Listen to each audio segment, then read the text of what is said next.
এবার আসল গল্পে আসা যাক। দেখেন এই যে আমি যে স্পেশাল ডিম রান্না করবো আপনাদের বলছিলাম, স্পেশাল হয় নাই, স্পেশাল কাছাকাছি হয়ে আসছে।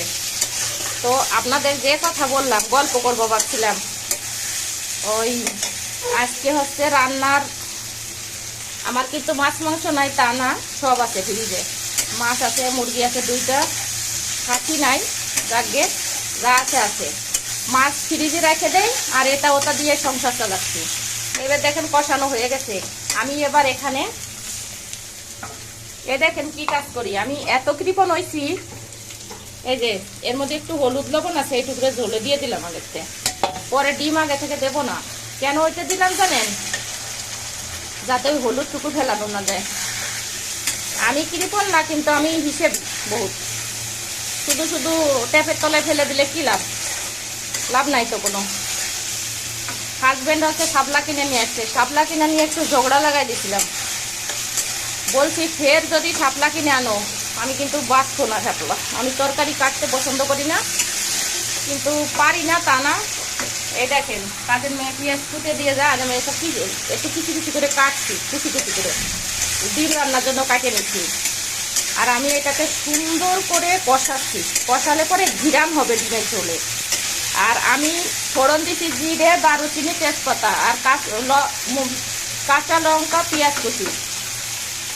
আমার মুসলিম বাবিরা, বন্ধুরা, ভাই বন্ধু বিরাদার যারা আছে তারা মনে পাবে হিন্দুরা খালি 5 ফোড়ন দিয়ে তরকারি রাঁধতে। না রে ভাই, আমরা 5 ফোড়ন দিয়ে রাঁধি না। সব কিছু বিভিন্ন জিনিসে বিভিন্ন ফোড়ন দেই, যেটাই যেটা লাগবে সেটা সেটা ফোড়ন দেই।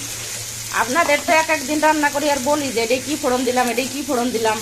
এই দেখেন আমি আজকে একটু ঝোল ঝোল অবশ্য আলুটা সিদ্ধ আছে, আমি কিছুটা আলু সিদ্ধ করে নিচ্ছি। আর সিদ্ধ করে যেহেতু নিচে আর একটু ভালো সিদ্ধ হবে। এখন আলু তো শক্ত, আলুর কথা তো আপনাদের বলতেই ভুলে গেছি। আলুর কেজি কত জানেন? 65 টাকা প্রত্যেকটা। কয়টা আলু আনছে যেন? 7টা, 2টো, 8, 9টা আলু আনছে। 9টা আলুর দাম পড়ছে 65 না 70 টাকা, মানে প্রত্যেক পিস পড়ে গেছে 6.5 টাকা করে। এখন হিসেব করলে তো আর চলে না, হিসেব করলেও খাওয়া লাগবে। তো দেখেন কতটুকু সময়ের মধ্যে আপনাদের ডিম রান্না দেখাই দিলাম। আর আমি হচ্ছে আপনাদের সাথে গল্প করি, গল্প করার জন্য বা কথা বলার জন্য আসি। পেঁয়াজ রসুনের অনেক দাম, প্রত্যেকটা জিনিসের বাজার আগুন চলতেছে, এই জন্য এক একদিন এই দেখেন ঝগড়া করছি। তাও যে শাপলাকে কি সুন্দর করে বাইসে লবণ মাখায় রাখছি, ওটা আমি রান্না করব। শাপলা আমি কি ফোড়ন দেবো জানেন? সর্ষে ফোড়ন, একদম পেঁয়াজ রসুন না, সর্ষে ফোড়ন দেবো আর শুকনো লঙ্কা 3-4টা ফোড়ন দিয়ে, তেল দিয়ে, নুন হলুদ দিয়ে একটু নাড়ে নাড়ে নাড়ে শুকনো শুকনো করে ভাজা ভাজা করে রাখবো, তাহলে এই শাপলা অনেক সুন্দর হয়। আপনাদের রান্নার সাথে গল্প শোনাতে যাই আমার দেখেন হেসি কাশি শুরু হয়ে গেছে গরমের জলায়। তো আমার ডিম রান্না প্রায় শেষের পথে। আবার কয়টা বাজে গেলো জানি না, আপনাদের খাওয়ার টাইম হয়ে গেলো, তাড়াতাড়ি রান্না করতে হবে। আজকে আপাতত এই ডিমের ঝোল আর শাপলা ভাজি দিয়ে ভাত খেয়ে নিয়েন, ঝগড়াঝাটি করার দরকার নাই। আমার চ্যানেলটাকে ফলো করেন, ইউটিউব চ্যানেলটা রীতা নাগ ডেইলি ব্লগ ইংরেজিতে RITA একটু স্পেস দিয়ে নেজি। আর আমার পেজ তো মিথিলা বোস, বারবার বলি মরশি থরশিল আকারে একটু স্পেস দিয়ে বকত দন্তেশ। আমার পেজটাকে ফলো করবেন, আমার ইউটিউব চ্যানেলটাকে সাবস্ক্রাইব করে দেবেন। আপনাদের সবাইকে অনেক অনেক ধন্যবাদ। সংসারে সাশ্রয়ী হন। বউদের বলবো হাজবেন্ডের উপর বাজার নিয়ে খেসানির দরকার নাই, যা আছে তাই দিয়ে সুন্দর করে চালাই দেন। ঘরের মধ্যে যেটা আছে ওটা দিয়ে, আমি যেমন 2 দিন ধরে ভাবতেছি সুন্দর করে ডিমের ঝোল বানাবো, দেখেন এই যে বানাইছে। দেখছেন আমার ডিমের ঝোলের চেহারা, হাই স্পেশাল কোয়ালিটি। ডিমের ঝোলেই ভাত খাওয়া হয়েছে সব। আর আমি তো বলেই দিছি যদি সাশ্রয় করতে চান একটু বেশি করে ঝালের গুঁড়ো দিয়ে রাখবেন। আমি কাঁচা লঙ্কা দিছি, শুকনো ঝালের গুঁড়ো দিছি। ঝাল ঝাল হলে তো আর বেশি খেতে পারবে না, অল্প ডিম নেবে, শুকনো শুকনো করে মাখাবে, বাস খাওয়া কমপ্লিট। তো সবাই ভালো থাকেন, সুস্থ থাকেন, বাই বাই। আজকের মতো অনেক ধন্যবাদ।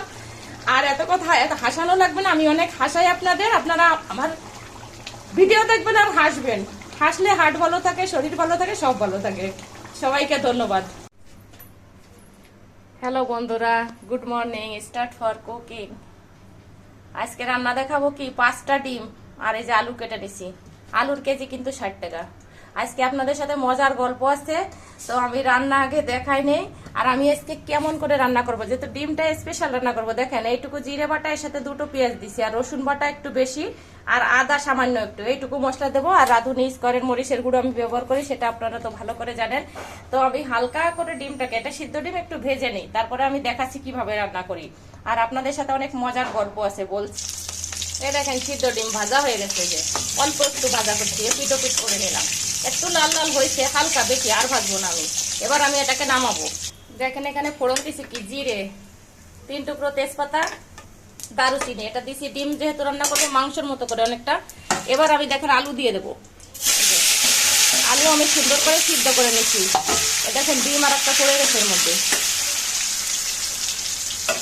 এবার আমি আলুটাকে এপিট ওপিট করে আগে ভাজবো, যেহেতু আমি ভালো করে ডিম রান্না করব আর এটা আপনাদের দেখাবো, সেই জন্য হচ্ছে এটা সুন্দর করে রান্না করতে হবে। নাহলে আপনারা আপনাদের যেহেতু আমি খাওয়াই, খারাপ রান্না কি করে বলি দেই বলেন তো? আমার ডিমটা সেই স্পেশাল হতে হবে। আর আমি যা কিছু রান্না করি সেটা সত্যিই সুন্দর হয়, আর আমি ভালো না হলে সেটা রান্নাই করি না, হাতই দিই না। আমি মানুষটা কেমন জানি না, তবে আমার কাজকর্ম সব ভালো আছে। এ দেখেন আমি তো একটু এপিট ওপিট করে একটু নেড়ে নিচ্ছি। দেখেন আলু কিন্তু লাল হয়ে গেছে, লবণ হলুদ মাখা নিচ্ছি তো। এবার আমি পেঁয়াজ আর কাঁচা লঙ্কা দিয়ে দেবো এর মধ্যে। অনেক সময় রান্না করব, কিন্তু এটা কিন্তু 5 মিনিটে হবে না, এটা অনেক সময় রান্না করতে হবে। আমি এই আলুটাকে ধীরে ধীরে ধীরে ধীরে ভাজবো।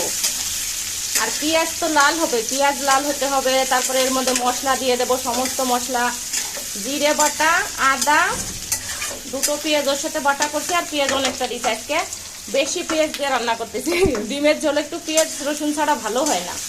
তো যদিও পেঁয়াজের কেজি 120 টাকা, কালকে উঠতে কিনতে গেছিলাম 100 টাকা কেজি বলে কিনে নাই। এখন আমি প্রত্যেকটা ভাবি, বউ, ঘরের গৃহিণীদের, গরুণীদের বলবো হাজবেন্ডদের উপর চাপ সৃষ্টি না করার জন্য। তার কারণ বাজারের অবস্থা কিন্তু ভয়ানক খারাপ। এই জন্য আপনারা ঘরে যা থাকে তাই দিয়ে একটু সুন্দর করে রান্না করে করে হাজবেন্ডদের খাওয়ান, পরিবারের লোকদের খাওয়ান, তাহলে দেখবেন যে সাশ্রয় হচ্ছে সংসারে। আমি তো সবসময় চেষ্টা করি সাশ্রয় করার জন্য। তো আমি রান্না করি, পরে আপনাদের সাথে গল্প করি, এখন গল্প না। দেখেন এই যে পেঁয়াজ, মরিচ, আলু সুন্দর করে ভাজা হয়ে গেছে। এবার আমি এই যে 3টে মশলা, জিরে, রসুন, আদা, এটাকে দিয়ে দেবো, দিলাম এই যে। আর রাঁধুনি স্কোয়ারের মরিচের গুঁড়ো। একটা গল্প বলি আপনাদের, একটু যখন দেখবেন যে অভাব অনটন পড়ছে, বাজারের দাম বেশি, বেশি করে একটু ঝাল ঝাল তরকারি রান্না করবেন, যাতে অল্প একটু তরকারি নিলে বাড়ির মানুষ আর ঝোল না নিতে পারে। অল্প একটু দিয়ে শুকনো শুকনো করে মাখালো, মাখাইলে কি হবে, খাওয়াও হয়ে যাবে, এদিকে আপনার তরকারিও কম লাগবে, আপনার টাকাও খরচ কম হইলো। হয়তো একটু ঝগড়া জাতি বাঁচতে পারে যারা বেশি ঝালও খায় না, তাদের সাথে দেখা গেলো খেত খেতে লাগে গেলো যে এত ঝাল কেন দিছ তরকারির মধ্যে, আমি এখন খাবো কি করে। তো যাক গিয়ে ঝাল হোক হোক, কিন্তু সংসারটাকে ই করতে হবে, সাশ্রয়ী করতে হবে। রান্না করে নেই, তারপরে বলছি বাকিটুকু।